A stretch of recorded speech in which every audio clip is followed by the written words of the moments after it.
think I'm going to upload this to my new channel because I'm going to be talking about a couple personal things.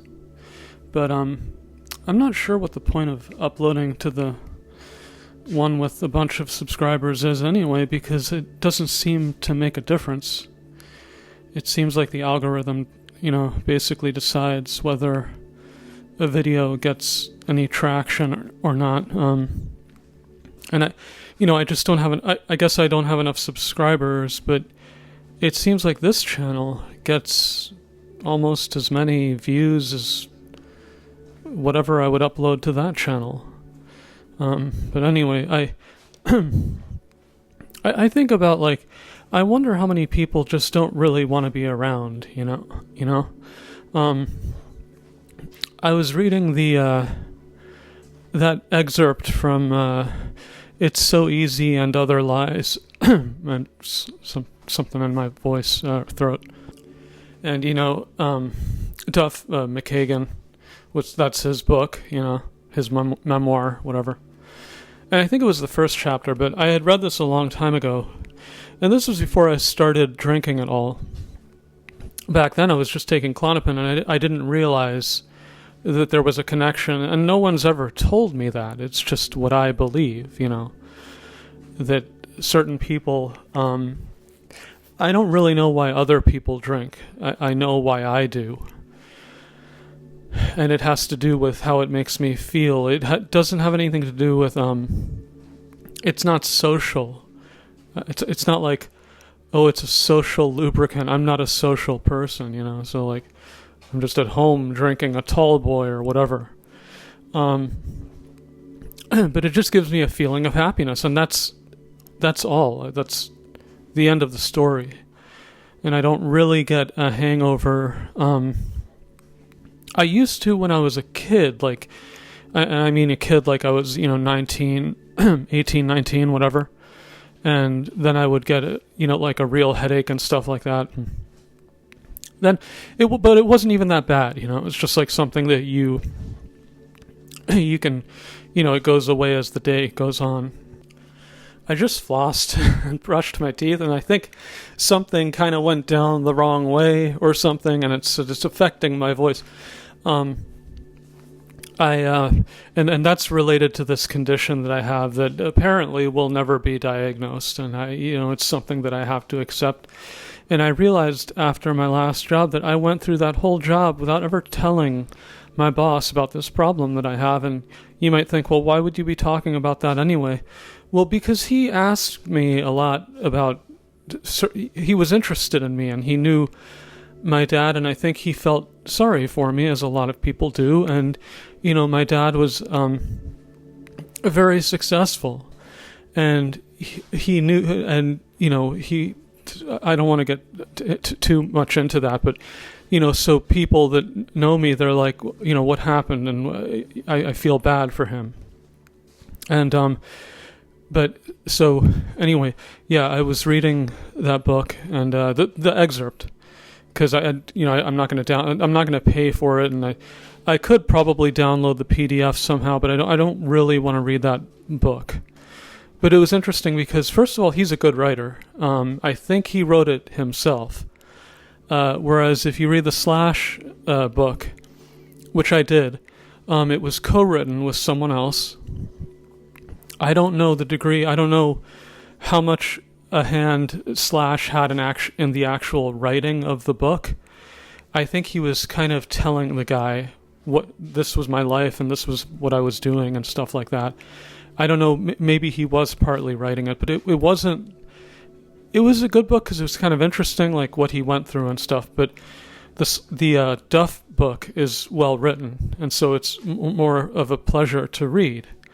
But he was describing how he had to go through this sort of personal hell, and I really, really felt sorry for him. That I don't know when he started drinking, I don't even remember if he talked about that, but all throughout Guns N' Roses, basically, because if you want to think of, technically I think they broke up in 96, if you want to say it that way, but so Yeah, I mean, he quit drinking before then, but so basically throughout the bulk of their active years together, he was drinking, and the reason that they call Duff the beer in The Simpsons Duff beer is because of him. That's my understanding. That might be like apocryphal or whatever, but I think that's true. And he said as he sort of descended further into alcoholism, he would see this, and it would be like a mirror against, up against him. Like he'd have to. It was painful to him. It wasn't like a compliment. He would see Duff beer, the cultural thing, in The Simpsons, wherever, and back then, in the early '90s, The Simpsons was like a cultural force, and it was considered like subversive. And I think George Bush, the first one, said, "I don't like this TV show, and it makes fun of it. It degrades the family." And think about what's come out these days. But yeah, he got to a point where he was doing all these kinds of things that you do when you're an addict. Like he stopped drinking vodka, and he didn't.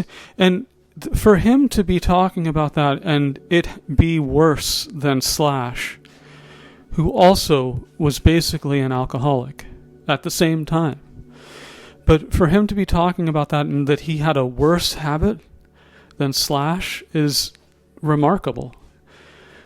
So he was talking about how he would drink vodka, but then he switched to wine because obviously there's a less alcohol content in wine. But then he got to either 10. See, now I should know what I'm talking about. In fact, I'm going to look it up right now. Okay, I looked it up. I wanted to have accuracy with what I was talking about. Talking about his level of addiction. He was drinking 10 bottles of wine a day, which, I mean, that's horrible, but like I'm saying, like somehow I thought maybe it was 20. But if it's wine, well, and he was also really bloated, and he wasn't eating, and this is apparently what happens to certain people if they're at a certain level of addiction. And he one night ramping up to he was telling the story of how he kept drinking, like sort of despite himself, like he wanted to be able to stop, but he would have these symptoms, and I don't know the symptoms personally that he's talking about, but he would have panic attacks, and I don't know if he's talking about if he had that before. I think he did, and I did. I started having panic attacks when I was 17, and I had a panic attack the night that I turned 18, because I felt I can't be 18. I'm not an adult. I'm a kid. I don't know how to be an adult. And so I started, my heart started pounding. And it was fine. I got through it. But I did have a little bit of a panic attack, and it's never really gotten better. I've just gotten older, and it's depressing. I don't want to be 47. It's sad for me. And it sounds so like superficial, because I don't look at someone else who's 47 and think, sucks to be you. That's not how I look at it, but I have like some sort of Peter Pan syndrome or whatever. I have to have it. I do all the things, this horrible new word that people came up with, adulting. I have to do those things because I have to survive. But it feels kind of like I'm still a boy in a man's body or something, and it's reflected in my face. I can't grow a beard. I joked on Twitter the other day, something like, it wasn't much of a joke, but I said, I can't wait to turn 50 so that my facial hair finally comes in. but that's not going to happen. And I suppose I could take testosterone. I got my testosterone tested about, I think it was 2 years ago, and it was actually within normal range, and it was above the. It wasn't high, but it was perfectly like normal. You know what I mean? I don't know. I don't know what the average is. Like if you're 30 years old, a male, whatever, but the point is, it's between. This is what they've determined, and I don't remember the units, but I remember that it's between 300 and I think 1100 is like within normal range, and I have 500 of whatever it is. At least when I was tested, it's probably lower now. I don't know, but so apparently it's not a testosterone thing, but I suppose I could do some. But the point, I'm not really that. That's like pretty low on the list of my issues, and I try to be grateful.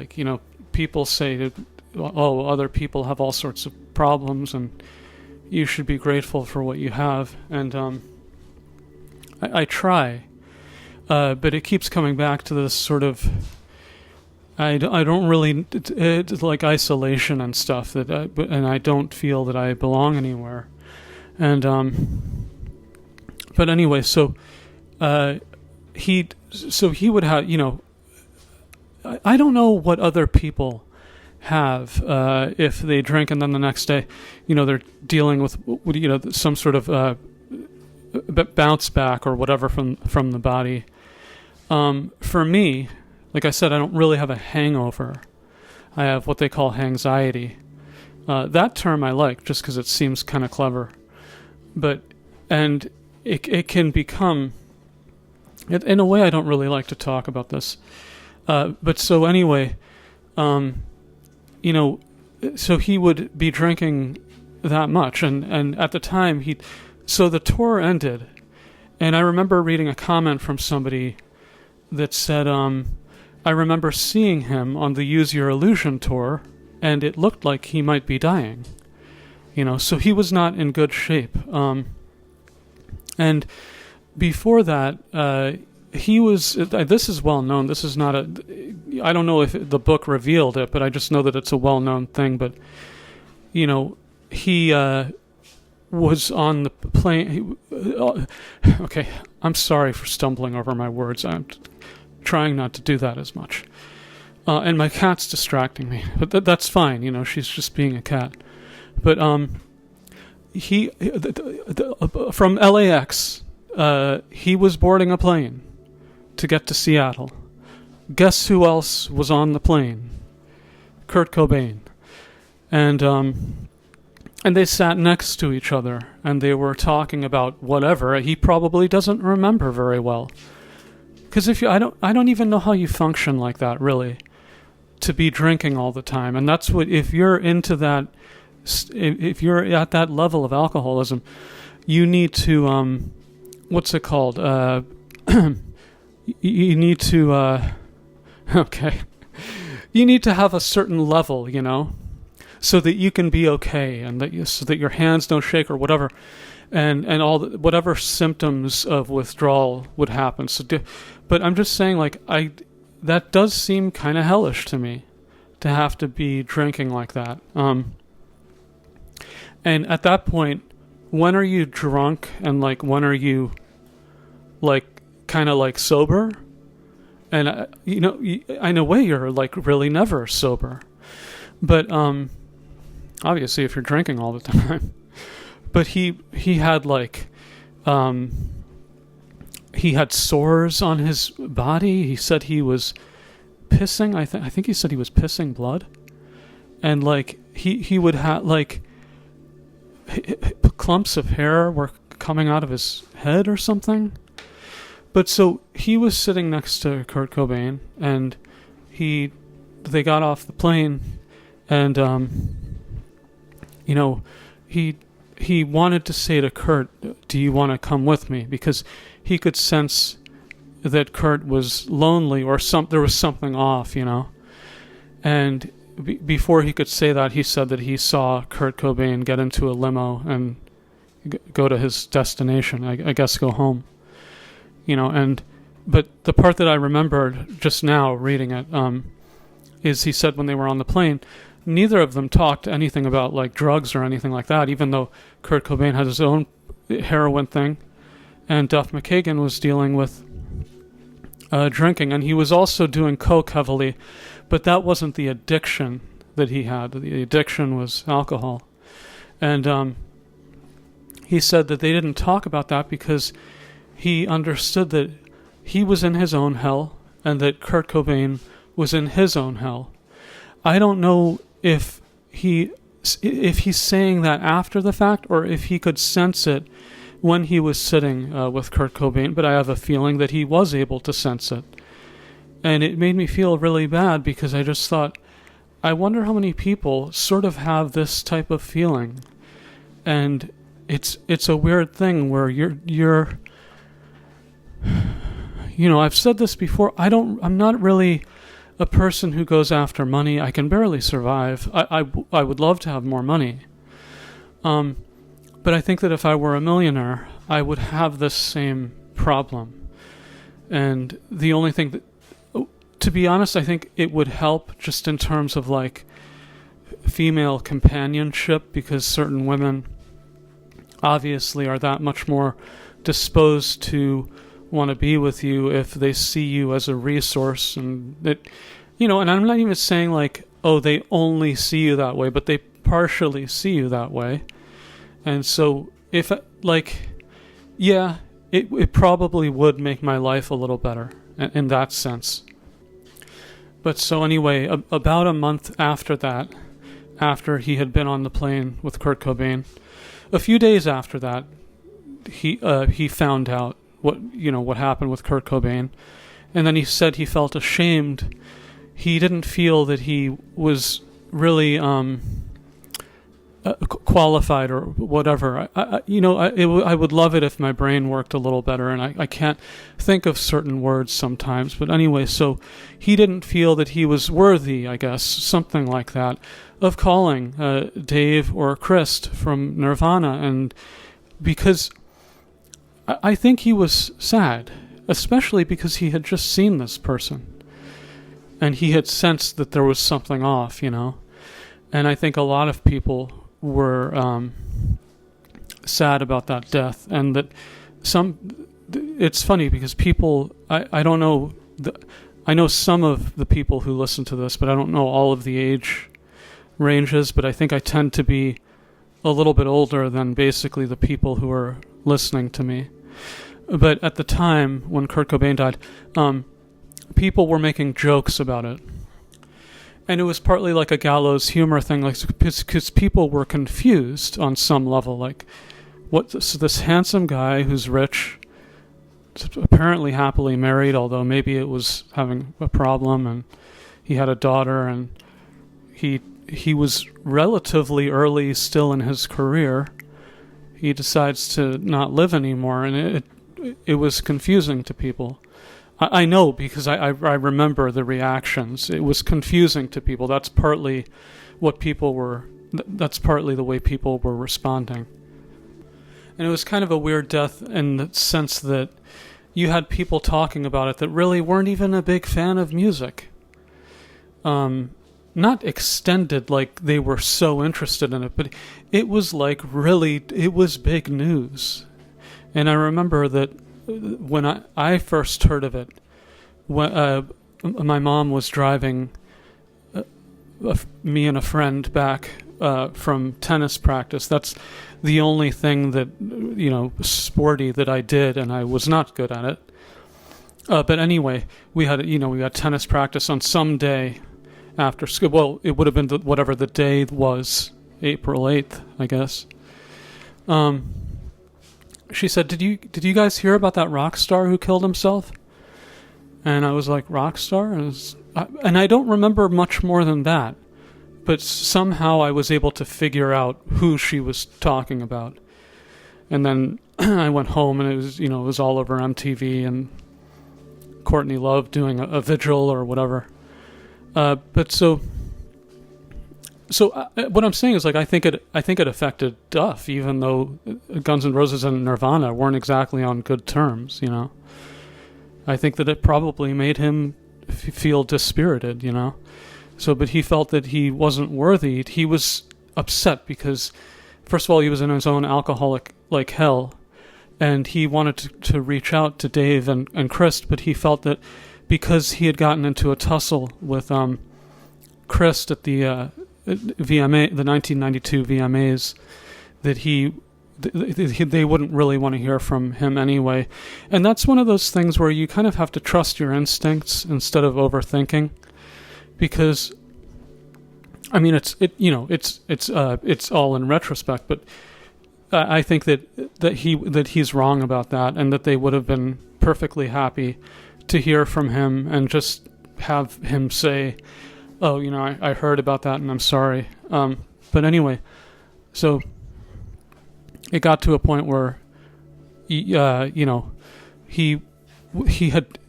okay, so yeah, after the tour ended, the Use Your Illusion tour, I think he went back to LA, and he had set up a tour for his own band, which was like a punk rock thing, because that was more his background in music, and to the degree that he lent something to Guns N' Roses, that's what he was contributing, So when Axl Rose heard about this, he called Duff and he said, "Why in God's name are you going to go out on tour? That's like the last thing you need to be doing." So, and all of his band members knew like what his problem was, and he was basically saying like, that's just not a good idea, and he was right.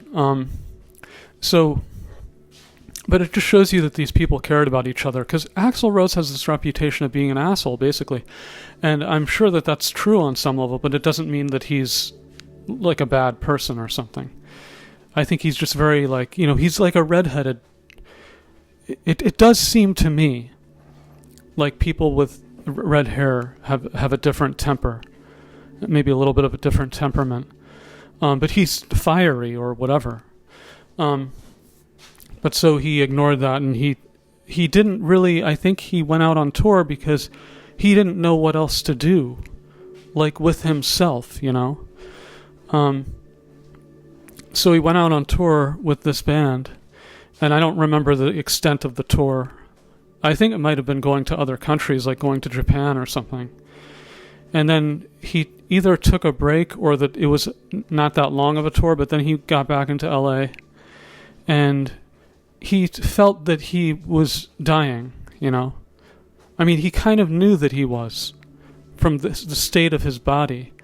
And he said that he looked up at his house, and that he saw that his roof was rated for 25 years. He had just bought a house like a couple of years earlier. I don't know if that was the roof that came with it or he had just had it replaced. But he said it was rated for 25 years. And in 1994, that would have meant, I think, 2019? Yeah. Yeah, anyway. So he said he's as he was looking at it, he had the thought, it's funny that roof is going to long outlast me. And I think people come to this sort of resignation or something. But then what happened was that I think he was lying in bed. I don't know if it woke him up, like I don't remember that part of it, but like he was lying in bed and his pancreas exploded. He didn't know that. All he knew was that he was in intense, agonizing pain. And he describes it very well. You can't help but feel sorry for him as you're reading this, And that the phone was like next to the bed, but he was in such incredible pain that he couldn't get to the phone to call 911, which is all he could think of, to do, obviously. And then one of his friends, I think, probably saved his life. I think he might have died if he were there alone, because he was in the house alone And I know what that's like. But anyway, so his friend dropped by and said, "Hey, what's up?" And Duff couldn't talk because he was in too much pain, and he walked up the stairs, and his friend saw him, and his friend said something to the effect of, "Well, I guess it finally happened." In other words, you're fucked because you've been drinking that much. And he picked him up and put him in the car, and then, eventually they got to. Then he went to a doctor. There was a doctor that Duff knew in the neighborhood, and the doctor gave him like a couple shots of something, but it didn't help him. And then the doctor said, "Just drive him to the emergency room. It's going to be quicker than an ambulance." And when he got to the hospital, he couldn't answer any questions because he was in so much pain, because the nurse or whatever was saying, "Okay, how much do you drink? And are you on any drugs?" and like stuff like that, but he couldn't answer, so his friend had to answer for him. And then they did some sort of emergency CAT scan or imagery, and then they discovered that his pancreas had exploded. I think that's basically the way you would say it. And part of the reason he was in so much pain was because the enzymes from your pancreas are not meant to, go around the body. They're meant for the pancreas. So it burns the inside of your body. So, but then the point is like, so he stopped. I think he just stopped drinking after he had that medical episode, So he's now been completely sober, as far as I know, ever since then. So that would be what? It's 30, about 30 years. And I've just been having these thoughts that I don't really know what to do, Like, I just started this new job, and part of me I already feel like I don't really belong. And it's not all bad, but even now as I'm talking, and I think nobody's really listening, I don't really want to say part of what bothers me. But there's an aspect that's echoed from the experience that I had in the job before the last job that I had, which was what made me leave. I didn't really feel like I had much choice. And there's part of me that just wants to sort of just not work for a while. I've been working constantly.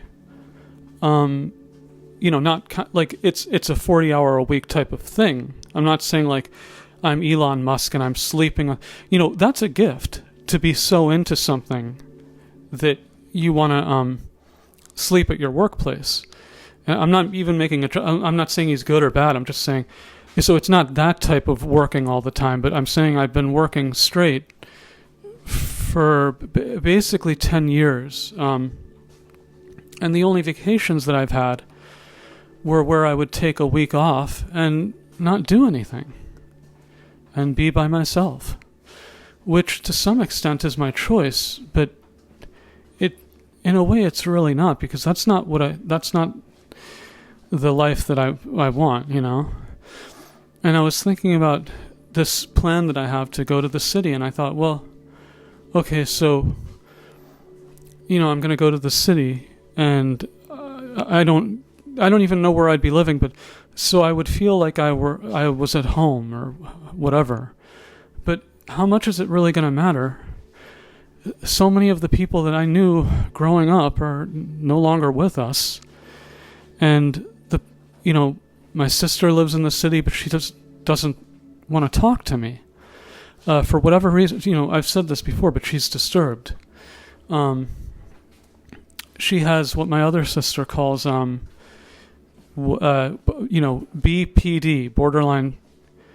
Is that what it is? I don't remember the different acronyms, but borderline personality disorder, which when you have that problem, you tend to do this thing where you see people as either a friend or an enemy, and there's not much of a in between. And somehow I'm on her shit list for whatever reason, And it's been 6 years now, so I'm not going to be talking to her. But I think that if I became a millionaire, she would start talking to me again, and all I would say is, well, why do you want to talk to me now? You didn't want to talk to me for 6 years, But I'm such a sort of forgiving person that I wouldn't do this thing of like, well, you didn't talk to me, so now I won't talk to you. I would just keep it limited, if that situation happened. And I get these sort of, they're pretty brief, but it's this sort of like panic, even about being alive. And like, I don't belong, and, what am I doing here? This doesn't make sense. My life doesn't make sense, and stuff like that. And I'm starting to understand, unfortunately, a little better why some people make the decision to no longer be alive. Because you hear this word depression, thrown around, but there's something else where there's a type of uneasiness, and sort of like it's an agitation of the soul or something, where you're looking around and you're like, none of this really makes sense. What am I doing here? And if that gets bad enough, and it's chronic enough, in a way, like what else are you going to do? I mean, you can go. I'm not saying someone should do that, obviously. I'm just saying I understand why someone would do that, But it used to be my dream to live in the city, in New York City.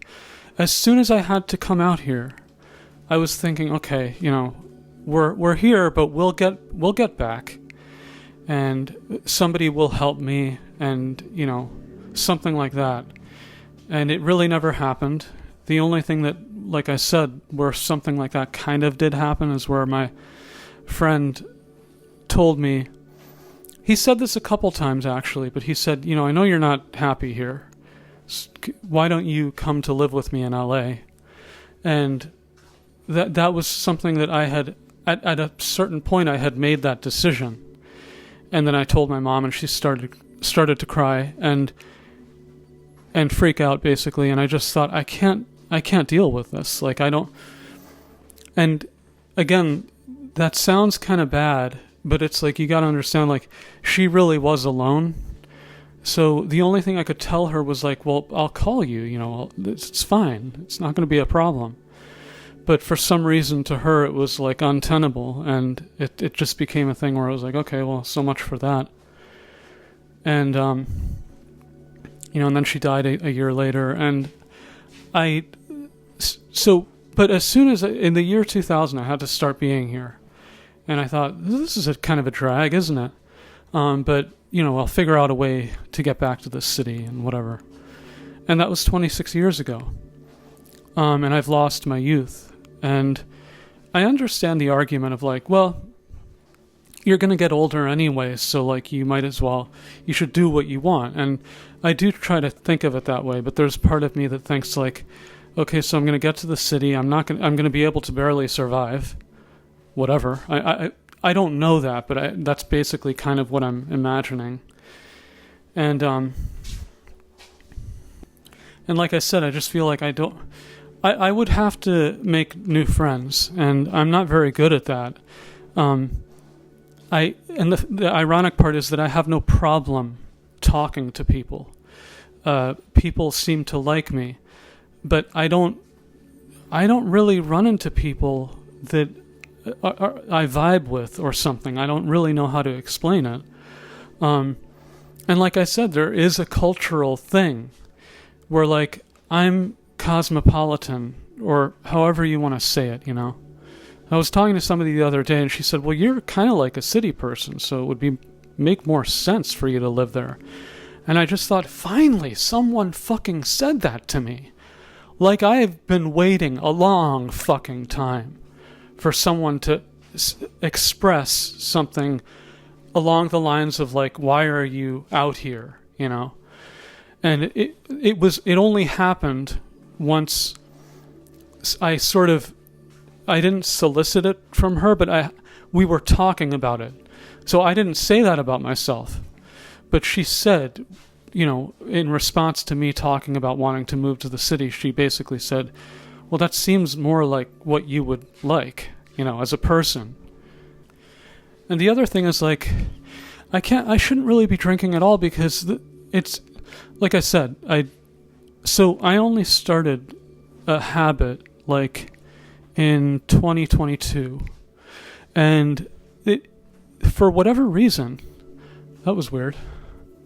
I don't know if I was imagining that or if the lights just suddenly got slightly darker. But anyway, you know, so for whatever reason, like, I had this habit, and it wasn't every day. It was like, I don't know, 3 days a week, 3 or 4 days a week. And the next day, like, I would, the way I would figure it out it was according to my schedule. And if, like, I got home too late, I would just be like, oh, I'm not going to drink. It doesn't even make sense. And then I'm going to get up, and it's silly. You know, like, I don't want to go to bed at 2 a.m. or 3 a.m. or whatever, and then it's going to fuck up my day the next day.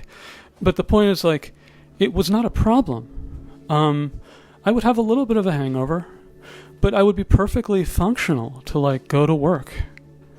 Sometimes, and this, see, I don't like it when people talk about, like, the biology. Well, alcohol depresses your nervous system. It's not good if you're depressed. And it's like, okay, that's nice, but I'm talking about how it affects me. I'm not talking about how it affects my nervous system, and it depresses your nervous system. And it wasn't ever a thing where I was drinking in any sort of dangerous level, you know. But the point is, like, it was fine for whatever reason. But then I guess the body changes. And, you know, I got to this point where, like, if I would get drunk the next day, it wasn't, like, guaranteed or anything, but I was, like, really at risk for having a panic attack. And this is sort of what I'm talking about.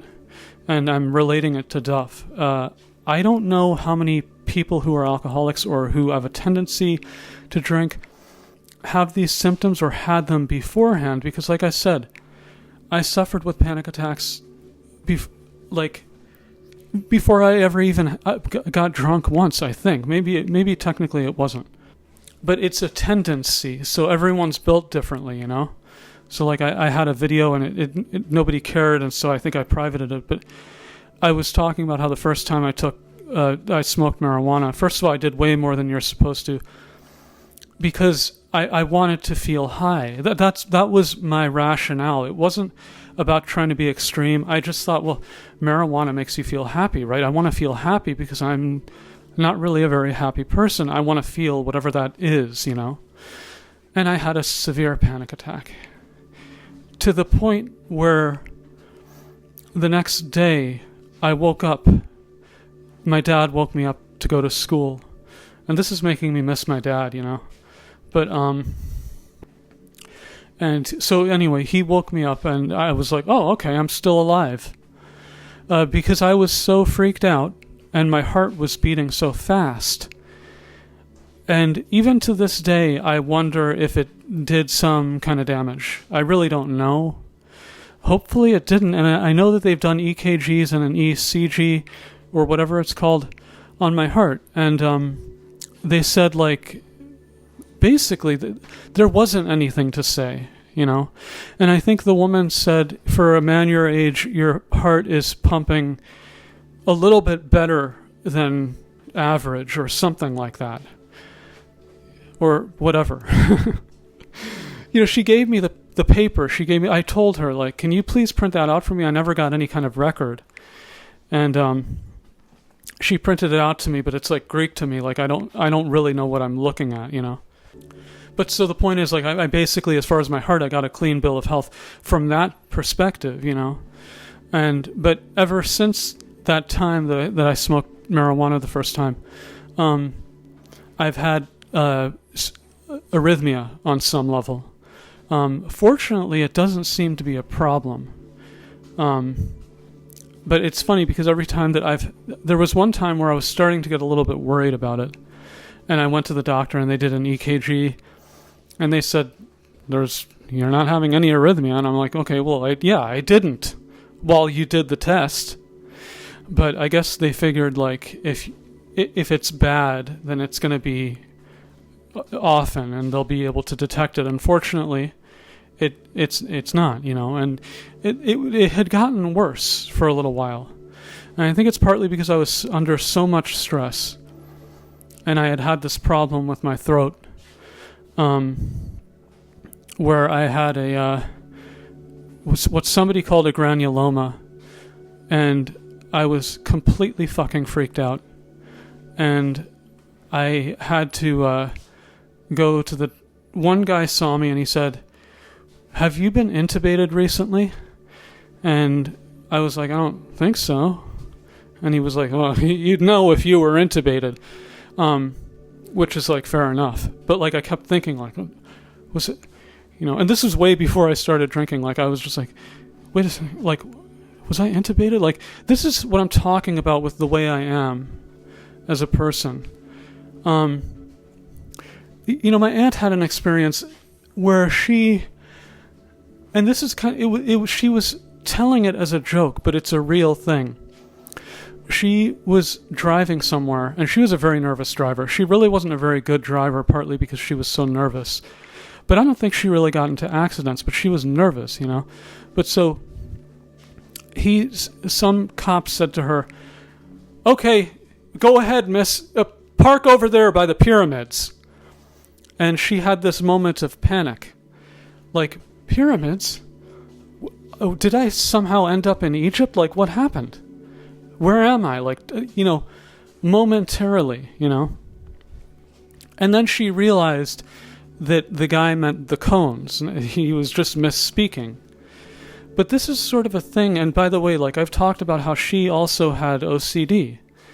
So this runs in families, And I would just ask people, I don't think anyone listening is so judgmental or something, but like, I want people to know that some people are struggling in ways that it may not be apparent. And in fact, there was a story that I was going to tell, but it makes me a little bit nervous to even talk about it. So, but the point is, like, people can have like sort of panic symptoms or like a neurosis of some kind that they can scarcely help, There's certain things that you can do, like you can power through, but if you have sometimes like if you have OCD, you can, I made a decision. I can't do this anymore. I can't deal with this problem. I have to get better. When I was, I think, 27 or 28. And I made that decision, and then I was able to do that. But, OCD and certain things, like, it's like a disposition, Like, you can't really, it's a genetic thing, so you can be a whole lot better. You can get better. But you can't really be cured of it. Like, well, I used to have OCD, but it's totally gone. Like, I don't really think that you're going to talk to somebody and they would say that, But anyway, so like, yeah, Duff McKagan's been sober for however long, and he seems to be a perfectly happy person. I don't know if, maybe he's on some sort of drug. And by drug, I mean some sort of antidepressant or something. And I'm getting to the point where I feel that maybe that's what I have to do, and I don't want to, But the feelings that I have, it's to the point where I'm starting to have increasing thoughts about self-annihilation. And again, no one needs to worry. And by the way, I think if I were going to do that, I probably wouldn't say anything. But I don't know, like I guess maybe if you're desperate enough, then you're going to start talking about it or whatever. But, what was I going to say? Yeah. And the other thing is like, I don't even like to ride my bike anymore. And it's for a silly reason. Like it's a real reason, but it sounds silly. And that's the fact that so many people recognize me. And I don't mean like in some sort of famous way, but I mean like when you're living in a small area and a lot of people know who I am for reasons I'm not going to get into, but around here they know who I am, they recognize me and stuff. I don't really like people knowing. I don't, people, this has happened so many times. People would say, oh, I saw you on your bike, but you didn't see me. And I'm like, okay. And it's fine. They're not being hostile, obviously. But it makes me feel self-conscious, And the other thing is like the fact that the panic symptoms have been increasing. And like I said, I just want to make it clear that it is connected to drinking, but it's not like a direct thing. So I had a thing where like in 2018 or 2019, before I ever started drinking, I was riding my bike and I was just having a bike ride, but I was kind of far away from home. And then I suddenly became gripped with this fear of like, oh shit, what if I had a heart attack? And then I had a panic attack while I was riding my bike. And it was okay, it wasn't the worst, it was fine. I was able to get through it. But if you haven't had this happen, which I hope, doesn't happen, I don't want to be dramatic and say I wouldn't wish a panic attack on my worst enemy, because it's not the end of the world, but it's scary. You're fucking scared, and but what happens is, in that case, I was riding my bike. I think I started to ride a little bit slower because I was like, oh, if I'm having a heart attack and I want to like, push my heart, this is the type of thing that was going through my mind. Or I may have even stopped and just stood there for a little bit. And I think, I don't remember if I had my phone even on me. But, and then it was fine, and I was able to keep riding. But this is the type of thing that happens to certain people. And I want people to know that there's relatively little that you can do. You can mitigate it, you know what I mean? But like you can't really... Someone either has this predilection or they don't, But yeah, the point is like, so I've had increasing events of that nature where I'm riding my bike and then I suddenly feel panicked. And that's also kept me from riding my bike. Although I did put it together and I took it out the other day. But I didn't really feel like, I wasn't feeling it, I didn't really... And I had to ride around here, and it depressed me, because this place kind of depresses me. This is something I can't talk about with people, because they're all around here. So, I've always wanted a friend who I could commiserate with about this, and say, isn't this place kind of a drag, and not obsess about it, but have someone where you could sort of bond or relate to that person over that. And I really never did. The closest to that I had was a girl that I worked with, and she expressed the same thing. But hey, she's normal. And guess what she did? She got the hell out, and she moved to the city. And, she was a little bit crazy in a way. But I'm just saying from what because I knew her, But I have to say, she knew what she wanted and she did it. And it's something that I kind of wish some people had encouraged me early on to do that more, Like I said, I read this book, Valis, by Philip K. Dick, and for the most part, the book was a drag, and it was kind of depressing, so... As I was reading it, I was like, I don't even know if I really want to read this. But then I finally came to the part where he was talking to this psychiatrist. And the psychiatrist was getting very exasperated with him and he, I'm trying to think of the word. He basically implored him, but in the form of a question. He said, "Why are you not doing the things that you want to do?" He said this to Philip K. Dick. And as I was reading it, I was like, oh, now I know why I read this book, because that part spoke to me. And the whole rest of the book was, people have described it as being profound and stuff, but I didn't particularly find it that way. I thought it was okay. It was not like his other books in the sense that it was basically kind of autobiographical. And like I said, I did another video on this, and I was describing it, and I said, when I when I was reading the book, there were certain things that were so weird and so unbelievable to me that I thought, well, isn't this supposed to be autobiographical? And that doesn't make sense. And then I would look it up, and it would be true. Like there was this weird facility in California where they would try to treat you by tearing you down and then rebuild you. Like the concept was that they would tear you down and have you be in a sort of commune type of situation where you then felt like you belonged with these other people, but first you had to be torn down. And it was literal. Like they would tell this woman, like, you look like shit and your hair looks like a bird's nest, and this was to a person who was severely depressed, and then I don't want to spoil it at this point because I don't, but it doesn't end well. But the point is, like, so I read that and I thought, that's weird. That's not real. And then I looked it up and it was real.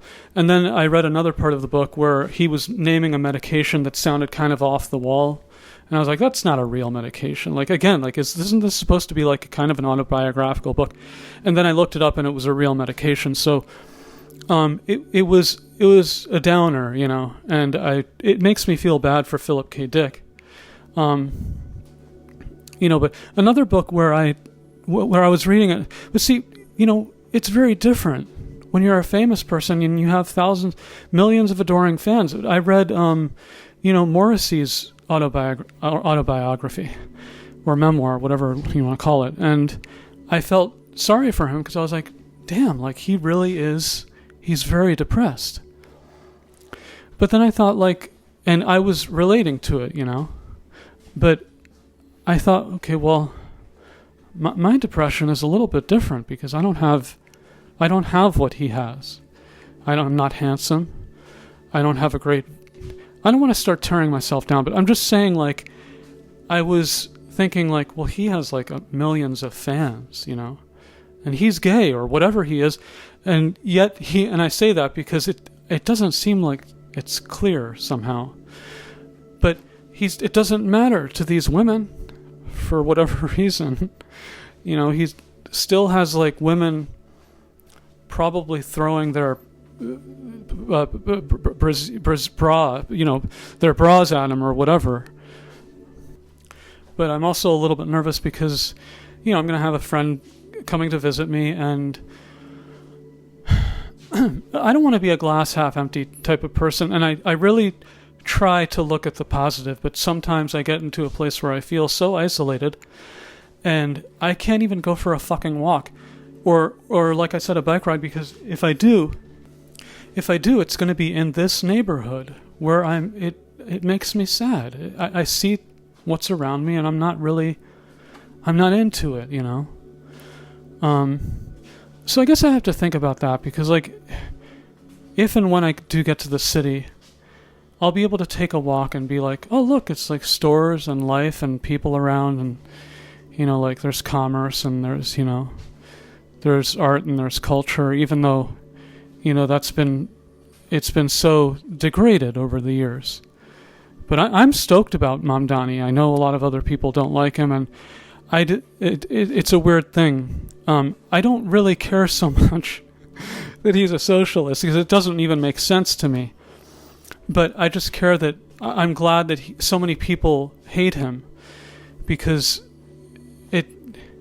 again, the way I feel about New York City is it kind of gave me the finger a long time ago, because it's like you're not allowed to live here and it's not, if you don't have a lot of money, but I'm sort of exaggerating that a little bit, but there is a degree to which I just feel like New York City has lost its way. You got finance. So that's what's good about New York City. Like that, you're in trouble at that point.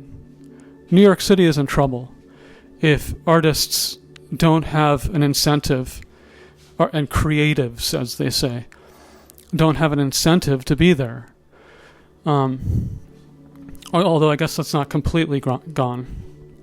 But yeah, I'm going to be having a friend visit me, and so we're going to do whatever we're doing, and we're going to see someone else, even though she thinks I'm mad at her, and she hasn't even talked to me, which is so weird to me. And then this other woman who you know what, I'm not going to say anything, but like, I don't really know this other person, and then it's going to become like it's fine. And like I said, I don't want to be a glass half empty type of person. But the point is, so this person's going to visit me, and I like this person, That's why I know him online. That's why I call him, and he will call me. But the point is it's going to be 3 days or 4 days or whatever it is. And then he's going to move back. He's not going to move. That's where he lives, but he's going to go back to San Jose. I for the longest time, I would piss him off because I kept saying Santa Fe, and I would get Santa Fe and San Jose confused, and it is kind of stupid because they're two completely different cities. But anyway, and I'm just already anticipating that when he leaves, I'm going to be bummed, even though there's a part of me that's very alone, intentionally to some extent, I'm kind of a loner, and but it's a really double-edged sword. But I'm gonna have to clean this whole place, and that's kind of a daunting task, but it's fine. I can do it. I mean, I've been living in this apartment for 4 years or 4.5 years, and I don't know how to clean this floor, and I'm not joking. I've tried to clean it. I think it's vinyl, and it gets little bits of shit or whatever it is embedded in the fake wood grain, and it's not something that you can mop up. I have to get on my hands and knees to clean the fucking floor. So also, I think I'm not sure if he's aware how much small my apartment is, because I've told people, and then they're kind of shocked, and I'm like, well, it's fine. It's like a studio apartment. I don't care. But it's small enough that it's going to create a little bit of a cramped situation. And I already asked my the guy who owns the house that I used to live in if I could use that space while my friend was here, and he flatly said no, which is not like him. So I don't even know what he's responding to. It's almost like it pissed him off a little bit. And you might think, well, it's his house.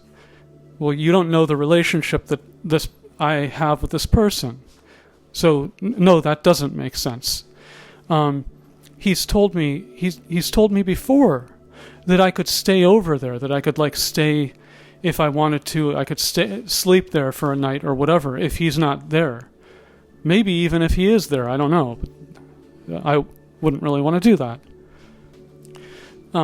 But yeah, but I'm looking forward. I'm a little bit nervous about it for a couple of reasons, but I'm looking forward to it. But then, whatever. It's just what happens, and it's I guess it's cool that he's going to visit at all. Although I don't know what we're going to do, because I already said this, but I looked up concerts in the city, and it looks just like shit. I mean, the only thing vaguely appealing is that Stabbing Westward is going to be playing, and I'm not a I don't really like them that much. I like them okay, you know. Like, it's not a concert it's not a band that I would normally say, oh, Stabbing Westward's in town, I better see that. But compared to everything else, like, and then I saw that Death Cab for Cutie is playing, I thought, in the city, but then I looked it up and it's like it's in New York State, you know, but it's like some far-flung fucking, I don't know, but it's way far away, so that's out. But yesterday was July 4th, obviously, and, you know, I think Trevor might have sent me a link to or he posted it or something of King Cobra JFS doing, like, in a past year, like, well, it's July 4th, and I just thought, you know what, I'm still sad, and in a way I don't really even want to see a video from him, because I feel like all it's going to do is make me feel like everyone in my life, even in a parasocial relationship, everyone that so many people, not everyone, have either died or they've, like, moved away or something, you know. But I'd like to get to that place where, you know, Duff McKagan is, where apparently he doesn't, again, like I said, he may be on an antidepressant, and that may be what I have to do, you know, I don't know. But he doesn't, as far as I know, drink anymore, and he's like, he likes his life, you know. And it's partly because he has I think he has daughters. He has, like, a family, you know. And the funny thing is, like, the only time that I ever thought maybe I had gotten someone pregnant was I was totally fucking freaked out. And freaking out in the way that you know, I wasn't throwing up, but I was I think I was at the point of tears, and I was thinking to myself, like, okay, I don't know how, I can't let this happen. You know, I can't, the woman that I was involved with, I felt that she was unstable, and I didn't feel that I should have it. I felt that if that had happened, then I would have to somehow wrest the child from her and raise it myself. And it was weighing extremely heavily on me. And then I was thinking, like, I don't even know how I'm going to do that. So, again, this is partly what I'm talking about, you know, where you sort of overthink shit. And then she called me one day and said, oh, yeah, I got my period. So, like, I'm not sure how normal that is for a guy. Like, I think, for the most part, like, a lot of guys are like, oh, yeah, I've got it, you know, I can get a woman pregnant. Or something. Something to that effect, you know. But was not my thought process at the time. I don't even know why I was talking about her. The funny thing is, like, I have stuff to do, but I somehow can't marshal the will to do it. I haven't really fixed my guitar, and it's not even that complicated a thing, but somehow, like, I don't know. You know, I think there needs to be some sort of club, and I don't mean this in a funny way. Some sort of a club or a group for people, and really it should be men, you know. It maybe there could be like a woman version of it. For people that feel that they're lost, and, you know, you can have a job or not. The point is, like, for people that feel that they're lost, you know. And I guess Fight Club represents that, but I'm talking about just a place where people could talk with each other and just say, you know, it feels like this country is going to shit, and no one's doing anything about it, and I'm supposed to love Trump or hate him, or I'm supposed to have some sort of specific opinion, And meanwhile, he just represents the symptom of the whole problem to me. And everything's about money, and, I don't have very much money, so I feel like I'm not really worth very much. And like a group where people could talk about these things. And it would probably be people, mostly single guys, like, in other words, or maybe they have a girlfriend, but they don't have like a family type of thing, Because and I'm saying this because I think a lot of people feel this way. And it drives you a little bit nuts. Yeah. And now I'm just thinking about how, so when Ted Kaczynski wrote that manifesto, he call it like, he called it like Freedom Club, I think. And it was so weird that he called it like a club. Like, what club are you in? Like the Club of One?